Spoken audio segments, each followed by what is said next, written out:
আমাদের মাঝে মাঝে ইচ্ছা হয় একটু ঘুরে আসি।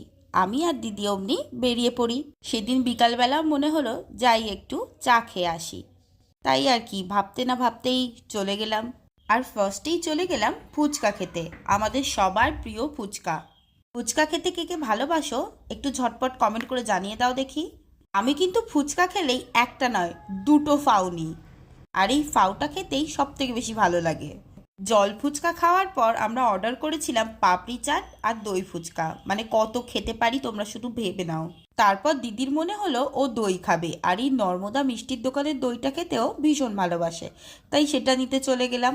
তারপর চলে গেলাম চা খেতে, 2 কাপ চা খেয়েছি মাত্র।